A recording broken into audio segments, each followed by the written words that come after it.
How exactly does the Boston Red Sox ownership group define success? Do they utilize past championship rosters to build a team? All of that and more on today's Locked On Red Sox.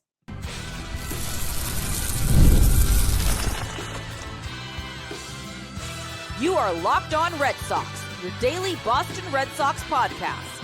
Part of the Locked On Podcast Network, your team every day.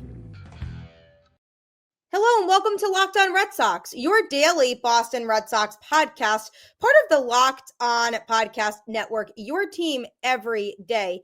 I'm your host, Gabby Hurlbut, former ESPN social media associate and current host of the Boston Balling podcast as well. And I am here to bring you the latest in all things Boston Red Sox, Monday through Friday, straight to your favorite podcast feed. And yep, you guessed it. It's free, so you might as well check it out. There's quite literally nothing to lose, and if you don't like it, oh well. Today's episode is brought to you by GameTime. Download the GameTime app, create an account, and use code LOCKEDONMLB for $20 off your first purchase. Happy Tuesday. Welcome to the show. I had gone on to Twitter. Now, if you are on Twitter, you know that Red Sox Twitter is very active. Lots of people who enjoy interacting and talking about the team and potential moves that they could make this offseason to improve the roster and just enjoy having interactions with others. And I've had the pleasure of being part of Red Sox Twitter for a long time now and gotten to meet some great fans along the way. And I actually posted a tweet recently asking what kinds of topics people would want to hear on the show throughout the course of this week, because we are getting into the part of the offseason now where things should start to amp up soon with winter meetings right around the corner for free agents to sign, and we'll start to hear more news likely coming very soon. And there has been a lot of talk, obviously, about Juan Soto and his situation and people anxiously awaiting what he's going to do. But I took a few of the topics that you guys wanted to hear about to put into this show today. So I'm going to be talking about Red Sox ownership. What exactly do they define success as, and how do they build a team that can get back to being in championship contention?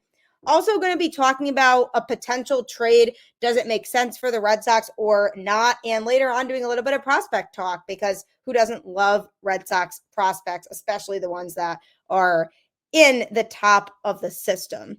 So there have been a lot of questions surrounding this Boston Red Sox team, whether they are committed to building a championship team, whether they're capable of building a team that is similar to past Red Sox teams in that they spent money, they traded for notable players, and they built teams that had a lot of success in really every aspect of the game. And you look at this team from the last few years, and you can't really say the same. You can't really say that the Red Sox had a lot of consistent players who were built for that championship spotlight and built to play a lot of October baseball.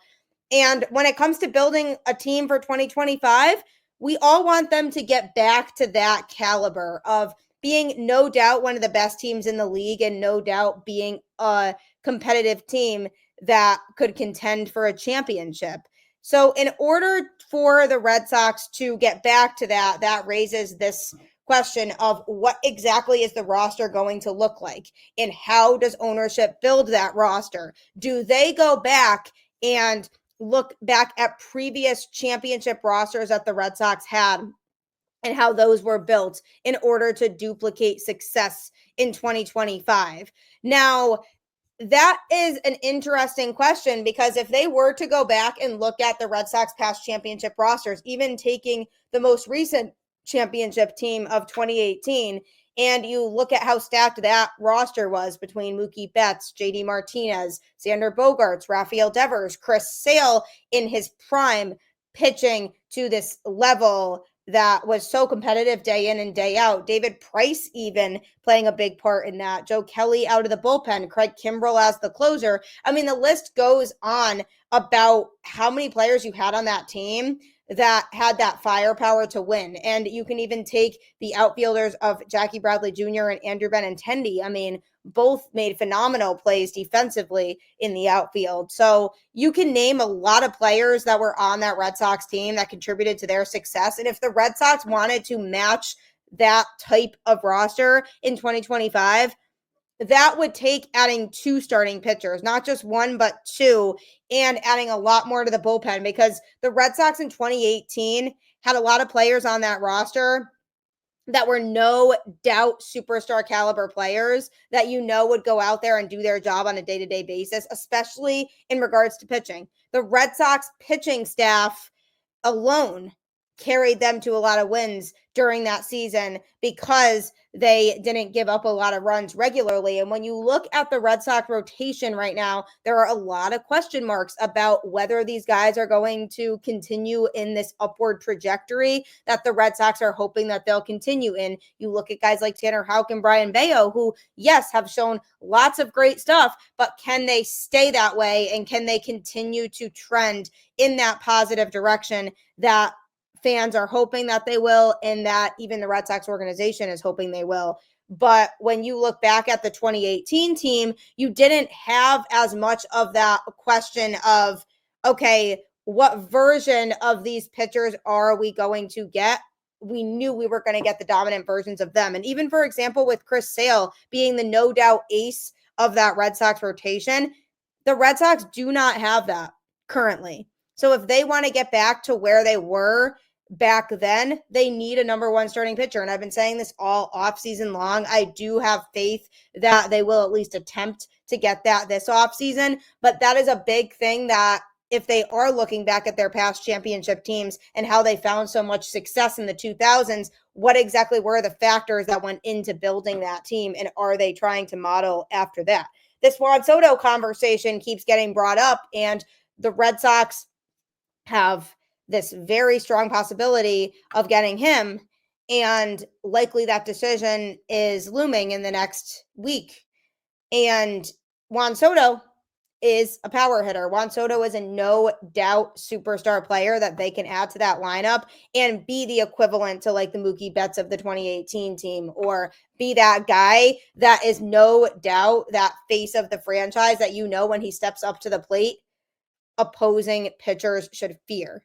Because Mookie Betts just did it all. I mean, between offense, defense, his speed, and everything that he was able to accomplish for this Red Sox team, they don't really have somebody who's at that level. I mean, the player who can do the most on the team right now is Jarren Duran, but we can't sit here and say Duran is at the same level that Mookie Betts was in 2018. That's just not realistic and not fair.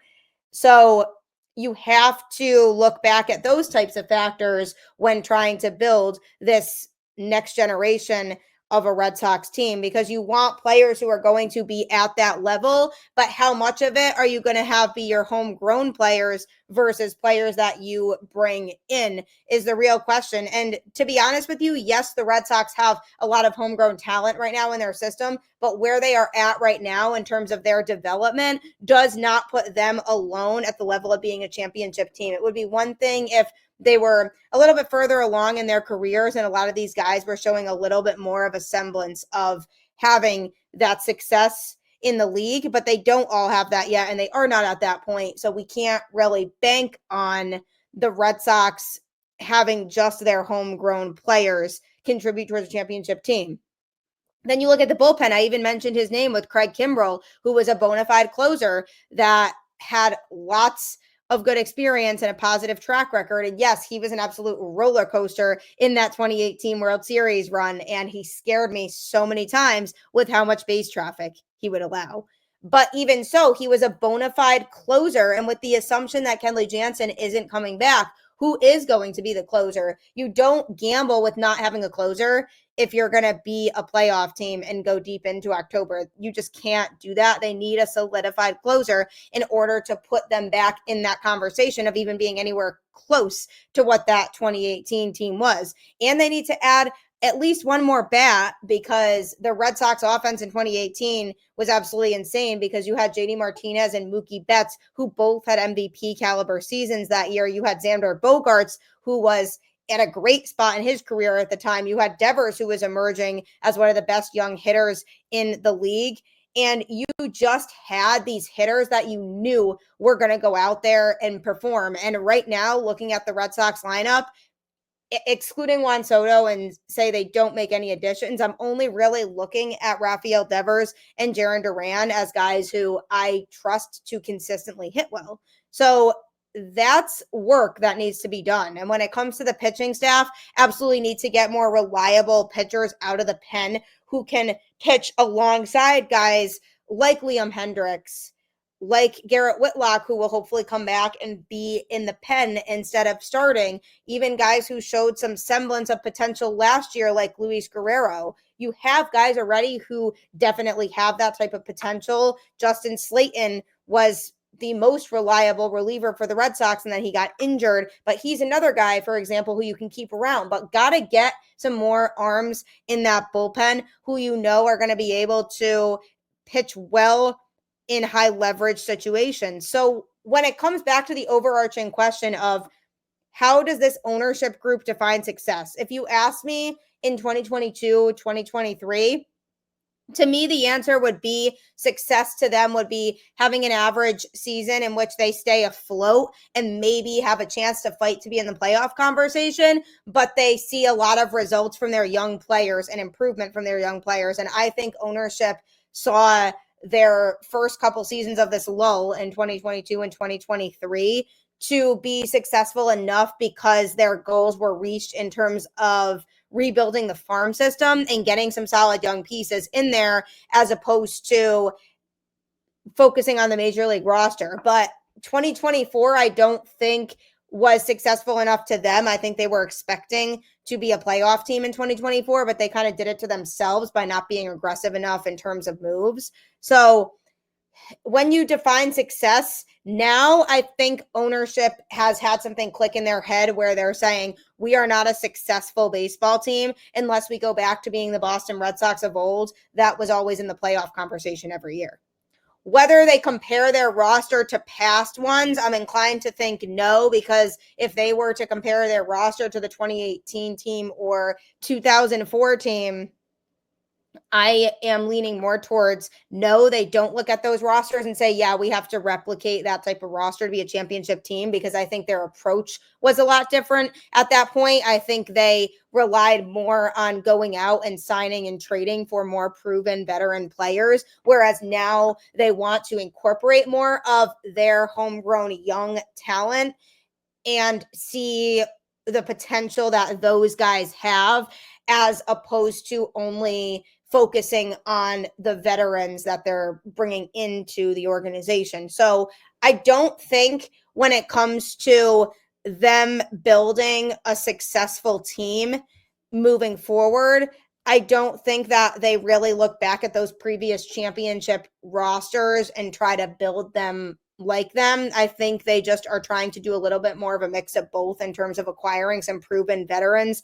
and also going in there and helping their homegrown stars to develop to the point where they can contribute to a championship team. But either way, however they go about it, it needs to be done the right way and it needs to be done efficiently, because this is the time now for the Red Sox, with all the talk that they've been doing. The pressure truly is on them to build a team that fans can be excited about and look forward to seeing in 2025, a team that we know has a shot to be a true playoff contending team, if not World Series contending team. And coming up in the process of building that World Series team, is there a certain Seattle Mariners pitcher that could make sense for Boston? I'll be talking about that next. If you're looking to score cheaper tickets for any live event, no matter what kind it is, GameTime is the best place for you. I love going to live events, obviously, especially sporting events, but I like concerts a lot too. And I've attended so many more events when I started using GameTime. I literally use it for all my ticketing needs now. I don't use any other ticketing vendor because I literally look at other ticketing vendors when I'm trying to go somewhere, and I see that the prices are significantly lower on GameTime. GameTime also has a new feature called GameTime Picks that makes getting tickets for your favorite live events even easier.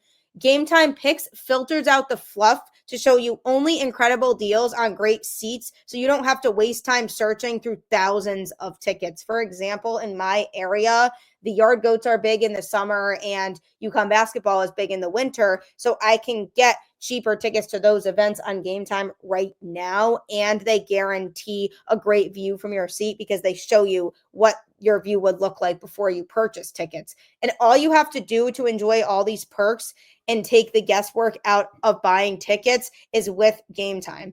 Download the GameTime app, create an account, and use code LOCKEDONMLB for $20 off your first purchase. Terms apply. Again, create an account and redeem code LOCKEDONMLB, that's Locked On MLB, for $20 off.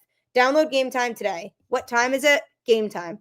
You will start going to so many more events after you use GameTime because you'll realize how much cheaper it actually is than other ticketing vendors. And you'll have that same justification I had of, why would I not take advantage of this? So absolutely make sure you do that.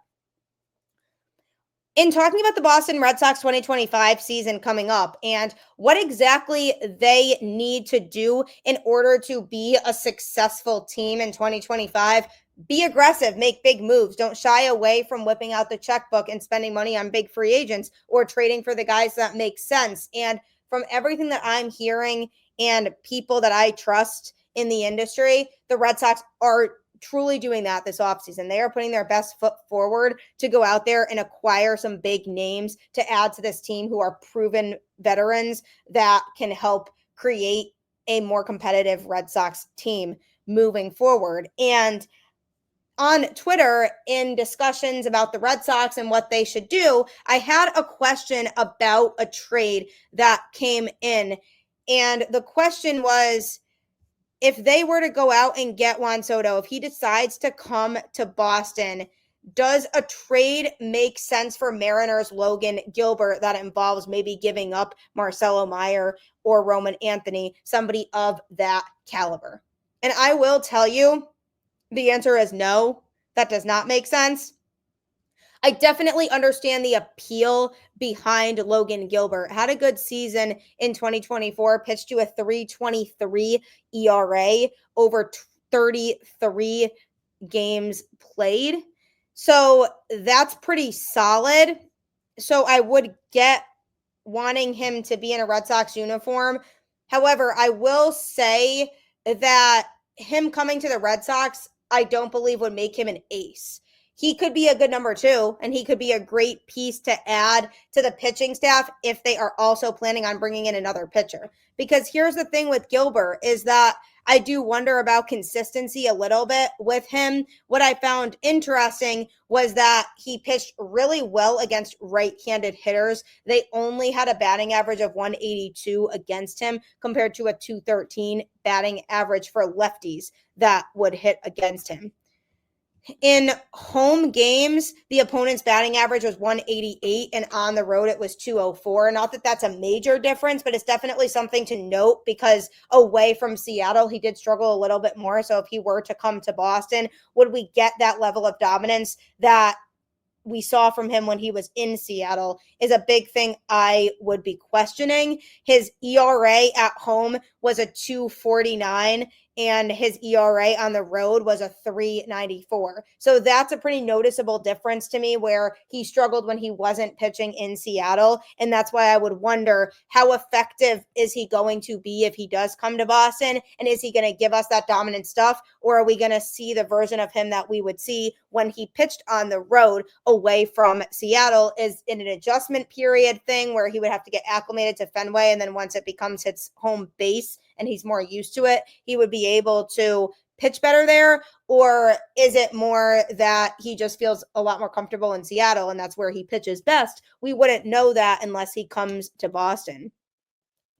The other interesting thing too was that in the first half of the season, he threw 132.1 innings, and in the second half, 76.1. So in regards to his health, he is somebody who we can probably trust to stay pretty healthy, but it's just a matter of how consistent can he be and how reliable can he be at a place like Fenway Park.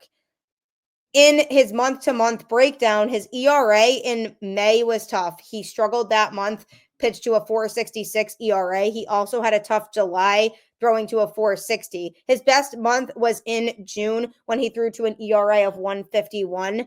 In August, 3 ERA on the dot, and then in September, 3.89 ERA. So he did kind of bounce around a little bit.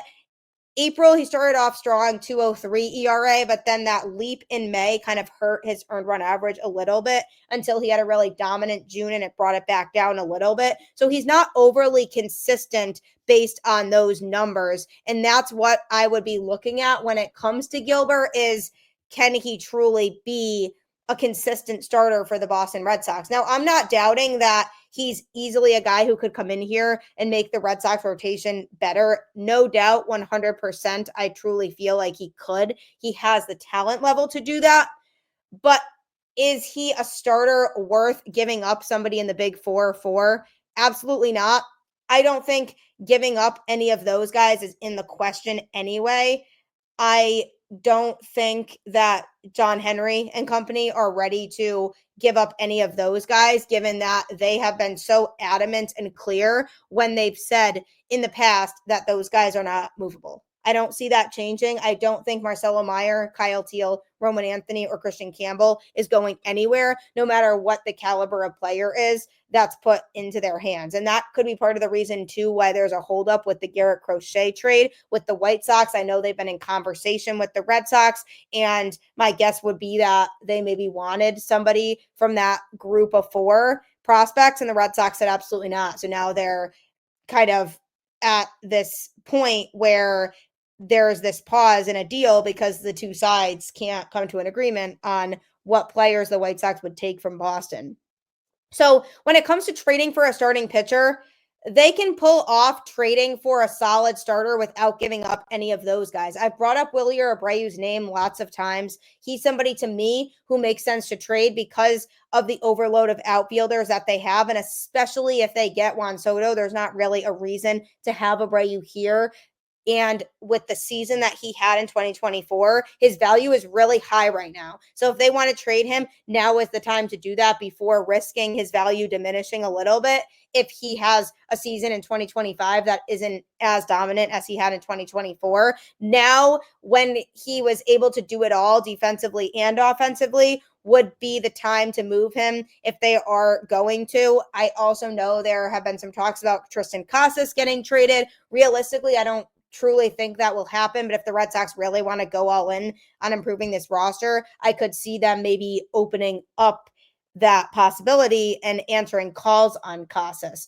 But they can make Abreu the main piece of a trade, and a team could be enticed by that because he has a really big skill set and his defense is undeniable given that he won a Gold Glove and he was very productive at the plate for the Red Sox, and he was one of those guys who continued to be consistent across the board and generally was one of the most consistent hitters that the Red Sox had. So there is a way to make it happen without trading one of those big 4 prospects. And to me, if the Red Sox really want somebody like Logan Gilbert, they have the assets to get him. And this is why the work they've done the last few seasons isn't for nothing, because this is where it becomes clear how deep the Red Sox farm system is. And this is where it becomes clear that they have pieces that they can move without having to give up their top-notch prospects in their system. And that's thanks to the efforts of Chaim Bloom when he was here, because that was his main focus when he was hired, was to rebuild the farm system. So now that gives them more flexibility to move guys without it being a big 4 prospect. They could even consider trading Braden Montgomery, the first round draft pick that the Red Sox had this past draft class. They could consider moving him in a trade with Wilyer Abreu or something like that. But there's ways that they can move guys to bring in somebody like Gilbert if they really want him without it being one of those top 4 prospects. I don't think he is a pitcher who is good enough and reliable enough where it would be worth giving up a top 4 prospect for him. I just think when you worked so hard to build that core, that includes Marcelo Meyer, Kyle Teel, Christian Campbell, and Roman Anthony. You don't want to jeopardize that and throw away everything in regards to the future with those players to get a pitcher who could be a solid number 2 but isn't even an ace right now. They can go out and get an ace through free agency or trade, and even so, I wouldn't give up one of those 4 guys. Even in a Garrett Crochet trade, I wouldn't be ready to part ways with one of them. So I definitely wouldn't part ways with one of them for Logan Gilbert. Does it make sense for the Red Sox to at least call the Mariners about him to see what a package might look like and what their asking price is? Absolutely. I mean, he's definitely somebody who would enhance the Red Sox rotation and would be a nice number 2 to slot in behind an ace, and then Tanner Houck would shift to the 3, Brian Bayo the 4, and then the 5 would be Lucas Giolito, and then presumably Cutter Crawford they could try to work out in a trade too to where he goes elsewhere. So it's possible for the Red Sox to look into it and explore the option of trading for Gilbert. I definitely wouldn't hate the move. I think he could be somebody who could be a good addition to the Red Sox rotation, especially because Tanner Houck was pitching like a 2 for a lot of the season this past year. So even if he's the 2 and you bump Gilbert down to the 3, that's a really solid 1 to 3 with a question mark ace at the top of the rotation. So definitely look into the possibility of a trade for him. I think it could make sense. They could put the package together, but I don't think they need to give up one of those top 4 prospects to do it. Speaking of prospects, I'm going to do a little bit of prospect talk when we come back because people have been talking about wanting to hear more about prospects in the Red Sox system. Get ready to tackle the NFL action with FanDuel, America's #1 sportsbook.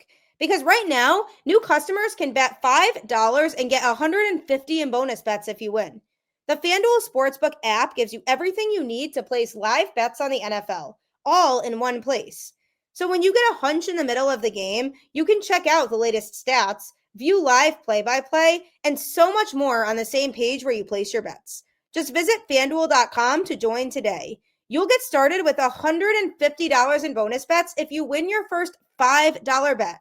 That's FanDuel.com. Never waste a hunch and make every moment more with FanDuel, an official sportsbook partner of the NFL. I was just talking to somebody about FanDuel the other day and how much money it can make you and how life-changing it can really be. So make sure you maximize the opportunity to join FanDuel today if you haven't yet and win lots of money, because who doesn't love money? I know the Red Sox seem to love their money a little bit too much to the point where they haven't been willing to dish out these large contracts for players over the last few seasons because they were focusing a lot on their farm system and really rebuilding that to the point where they have a lot of depth in the system now, young talent that can come up and contribute down the road for this team, or guys who can be used as trade pieces for much needed assets like pitching or even for a strong right-handed bat. So when it comes to the Red Sox prospects, there are a lot of guys who could be ready in the next season to come up and contribute. And the first name that pops into my mind when it comes to that is Roman Anthony, the top prospect in the sport right now, a guy who has been absolutely making waves in the Red Sox minor league system at every level that he has been a part of. And I think his major league debut is around the corner and could come sooner than we think. And if I'm the Red Sox, I am closely monitoring him when he starts the season to see really where he's at, because I wouldn't be surprised if we see him come up in 2025 and be a guy who will absolutely 100% be able to contribute. I actually met him during the offseason last year, and he was very humble, didn't really come across like he knew that he was this stud prospect in the Red Sox system, just was very much talking about how he's going to continue to work hard every day and put in 100% effort and give it his all for his team, no matter what level he's at. And I really admire that. I think that's a great quality to have if you are a youngster and you're still trying to work your way up to being in the majors. And that grind of having to constantly prove yourself is a mentality that sticks with guys. And the best of the best players know to not take their feet off the gas when it comes to going out and performing on a day-to-day basis. And he's somebody who just is going to keep his eye on the prize. And even if he gets up to the majors, he's still going to continue to work hard every day. And that's how I know that Roman Anthony is going to be successful for this Red Sox team when he does come up, because he has the attitude to be able to do it. Marcelo Meyer, I do worry about a little bit when it comes to injuries. He's somebody who right out of the gate has just made waves across the league, has been a huge topic of conversation as a very highly regarded prospect. And when the Red Sox drafted him, a lot of people didn't think he was even going to drop that far down to Boston, but they jumped right on the opportunity to draft him. And he certainly has shown tons of ability when he's been playing, but he's just faced a lot of injuries so far, and it's held him back a little bit and prevented him from being on the timeline that I think the Red Sox wanted him to be on. And when it comes to when he's going to be called up to the Red Sox, I think his timeline will be pushed back a little bit later than Roman Anthony, because of the fact that he did miss a lot of the season last year with an injury. So he's going to have to come back and get back to that track record of being consistently successful before the Red Sox decide they want to bring him up. But Christian Campbell is another one who we could likely see even as quickly as opening day, because the second base position right now is not fully set in stone. And the guy who we are presuming is going to play second base to start the year is Vaughn Grissom. But even he hasn't had a ton of major league service time yet, because when the Red Sox traded for him last offseason, the plan was for him to be the starting second baseman. And then he kept getting injury after injury and really didn't play in that many major league games. So for him to start at second base, the Red Sox could do that, but they are not 100% sure what he's going to be as a player. And they did say that spring training will determine for sure if he's even going to be the starter. So the door is open for Christian Campbell to go off in spring training and have the potential to be that guy who's going to come up and take that starting position from Meyer. And that would be cool to see for a kid who's so young and has worked his way through the system really quickly, for him to get the opening day opportunity to play in the majors. That would be really cool for him.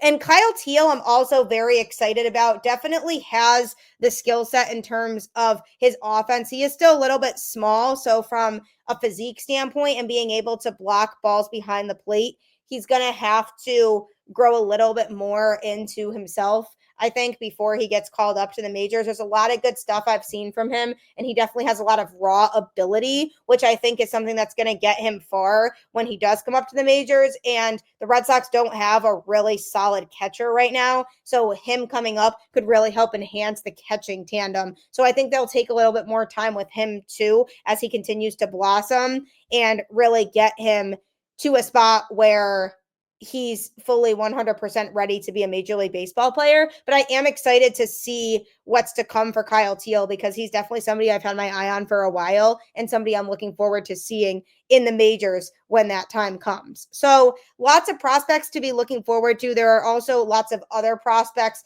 further down the line that we can look to either be used as a trade piece or be on the current Major League roster at some point for the Boston Red Sox, guys who are future pieces. And I will be doing a deeper dive into the Red Sox farm system on the show later this week.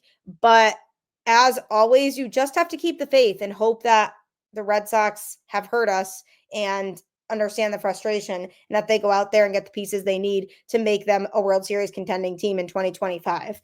I do appreciate you making Locked On Red Sox your first listen today. For your second listen, check out Locked On MLB with host Paul Sullivan, aka Sully, who will keep you up to date on all things going on around Major League Baseball. So if you want to hear about the moves other teams are making, you can find his show on YouTube or wherever you get your podcasts right after this. So make sure that you check that out. Keep the faith, go Red Sox, and I will catch you on the flip side.